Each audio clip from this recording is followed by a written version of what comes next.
Hello everyone, I am Carrie Rasmussen, a CFS Food Safety Specialist, and I will introduce the basics of a Master Sanitation Schedule, or MSS, with you today. The objectives include reviewing the different categories in the Master Sanitation Schedule, realizing the benefits and rationale of periodic cleaning, and understand how to set up an effective and sustainable periodic cleaning program. Each factory has an overall cleaning plan called a Master Sanitation Schedule, or MSS. Here is a list of cleaning activities on the MSS, which includes periodic cleaning, seasonal cleaning, routine cleaning, and janitorial cleaning. Let's take a look at how routine, seasonal, and janitorial cleaning are defined. Routine cleaning is the standard cleaning that takes place after production. This could be daily or weekly cleaning, depending on the production cycle at your plant. Seasonal cleaning is based on seasonal changes that lead to cleaning needs. For example, during the summer months, the exterior grounds need weeds removed, grass cut, and potentially more frequent cleaning around garbage collection areas. Janitorial cleaning refers to the cleaning in the offices and common areas. Now we'll review periodic infrastructure cleaning, or PIC. This refers to the cleaning of non-processing equipment and areas, with examples listed. When determining the frequency for periodic infrastructure cleaning, areas that could affect food safety should be prioritized.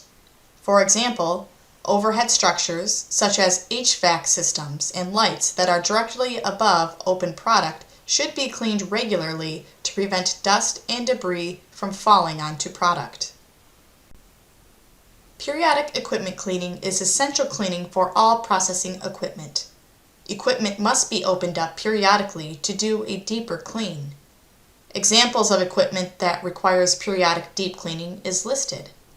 Conveyors need to have belts removed so the inner framework, sprockets, wear strips, and safety guarding can be cleaned. Electrical boxes and control panels should be opened up and safely cleaned. Slicing and dicing equipment also needs to be taken apart to clean hard-to-reach areas where product and water can be embedded. We are going to focus now on periodic equipment cleaning. Why is periodic cleaning so important? Equipment is not designed perfectly. Taking equipment apart allows for access to clean hard-to-reach areas, which prevents product buildup and the formation of biofilms. Microbiological issues, such as pathogen and spoilage organism survival and growth, are prevented. Food contact surfaces and product are protected from allergen and insect contamination. Clean equipment reduces equipment wear and unplanned downtime. Think about periodic cleaning like teeth cleaning. We brush our teeth routinely to keep them clean, but still go in to see the dentist for a deeper clean on a periodic basis to prevent plaque buildup. These preventive programs are essential in maintaining hygienic conditions. We will take a look at some examples of what happens when periodic cleaning is not in place. This is a picture of a meat slicer that has a belt and pulley on the outside. This belt and pulley is directly above open product. When this system was swabbed and tested for aerobic plate count, identified here as APC, the exterior accessible surfaces had good results. We recommend less than 1,000 for APC before cleaning and less than 100 after cleaning. When the bolt in the middle of the cap is taken off and the cap is removed, the inside is visibly dirty.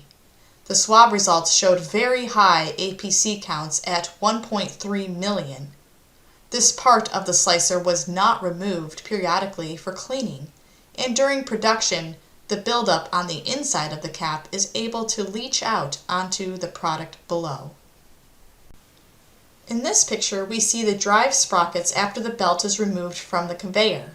The result is that the inside hard-to-reach area of the conveyor is visibly dirty. A cookie dough depositor at a bakery has extrusion nozzles that are connected with rivets. With this design, the nozzles are difficult to remove and are not being removed periodically, leading to product buildup. This is the bottom of a mixer and can be difficult to clean. If periodic cleaning is not done properly, this is an area where mold, product residue, and bacteria can accumulate. Pay attention to the bottom of equipment and make sure it is on the periodic cleaning program. A periodic cleaning program starts with a 52-week schedule. Work tasks are distributed evenly during this annual cycle and includes all equipment and infrastructure. The periodic cleaning program is dynamic and should be updated as needed. Installations of new equipment, modifications to equipment, and also infrastructure changes should be captured in the cleaning plan. When there is a major change, or at least annually, a review of the master sanitation schedule is required. Tasks are scheduled at a set frequency, but we understand that plants are busy and may not complete a task on the scheduled date. This list shows common cleaning frequencies and suggested buffer times for completion. For example, we recommend completing a monthly task within 5 days of the due date. If a monthly task is completed on May 1st, and in June it's completed on June 30th instead of June 1st, this is unacceptable, since the task was not completed after 1 month, but after almost 2 months. This is an example of a periodic cleaning program. The schedule should include whether the task is periodic equipment or periodic infrastructure cleaning. The equipment and infrastructure should be listed. Identify whether it is cleaned by dry cleaning or wet cleaning. Reference the sanitation standard operating procedure for the task, the cleaning frequency, the department that is responsible for the cleaning, and the approximate amount of time the cleaning task will take. This information helps the sanitation team arrange for the resources needed to complete all tasks. The completion of the tasks should be documented and verified with signatures. If any problems or exceptions arise, corrective actions need to be taken and documented. Periodic cleaning is critical to the sustainability and success of food safety. A successful periodic cleaning plan helps the plant be proactive in cleaning with consistent results when executed at the assigned frequency. Maintenance and sanitation should work together in planning the tasks to enable the success of periodic cleaning. Maintenance often helps disassemble and reassemble equipment, giving the sanitation team the access they need to accomplish the tasks. The program should be tracked and analyzed, with a completion rate reported to plant leadership. If tasks are not being completed, what is the reason? Take and document corrective actions and use the periodic cleaning completion rate to promote continuous improvement. Now that we've discussed the details of a periodic equipment cleaning program, we'll show how to determine the frequency of cleaning. The 7-step method for periodic equipment cleaning evaluation is listed here. We need to use a scientific method to determine the frequency, as we don't want to clean more or less frequently than needed. The first step is to clean the equipment using the routine cleaning method, skipping the sanitizing step since further cleaning will take place. The second step is to disassemble equipment, always taking safety measures and locking out equipment as directed. The disassembly should take equipment apart further than normal or routine, and findings should be documented. Documentation is the third step and includes taking pictures, documenting visual findings regarding the cleanliness and condition, and start drafting the SSOP that will be used for future periodic cleaning activity. The fourth step is to take swabs of the disassembled equipment using an indicator such as aerobic plate count or total plate count. This process should be repeated until the equipment has been fully disassembled as far as the plant is capable of disassembling. The fifth step is to clean all parts and pieces of the equipment that have been disassembled. After cleaning, the same parts and pieces that were swabbed before cleaning should be swabbed after cleaning to ensure cleaning is effective. The sixth step is to reassemble the equipment and clean the equipment in the surrounding area, including the sanitizing step. The final step is to send the swabs out to a lab for testing. The lab may be directed to dilute the samples to avoid a result of too numerous to count. The results from the pre-cleaning swabs will provide the necessary data to establish the periodic equipment cleaning frequency.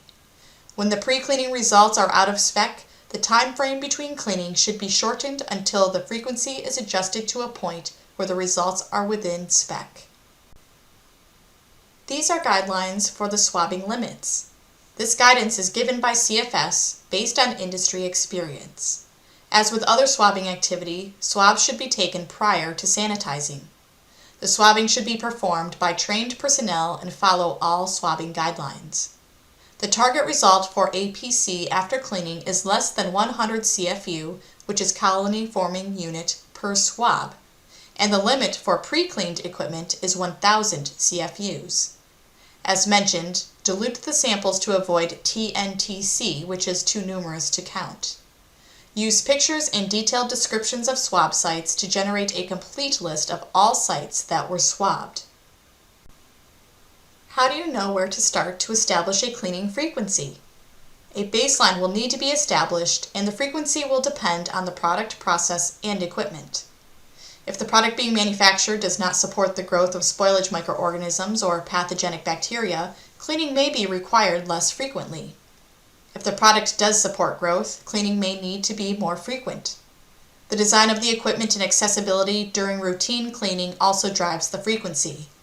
Older equipment often has more niches and less accessibility, which requires more frequent disassembly. Use the data collected, such as visual inspection and swab results, to determine when the next periodic clean should take place. Start aggressively, cleaning more frequently, and then extend the cleaning as far as possible while remaining in spec. If other factories in your company have an established periodic cleaning program for equipment that is similar to that of your factory, you can start with their cleaning procedures and frequency as a baseline. Ultimately, though, the procedures and frequency will be driven by the scientific data that is collected by you for your specific equipment. In summary, periodic cleaning is needed to maintain equipment in hygienic conditions. A sustainable program requires using the data collected to make informed decisions and updating supporting programs. These include the Master Sanitation Schedule, Sanitation Standard Operating Procedures, swabbing programs, training, and tracking results. Thank you for watching. If you have any questions, please contact us at training@cf-san.com or visit us on our website at www.commercialfoodsanitation.com.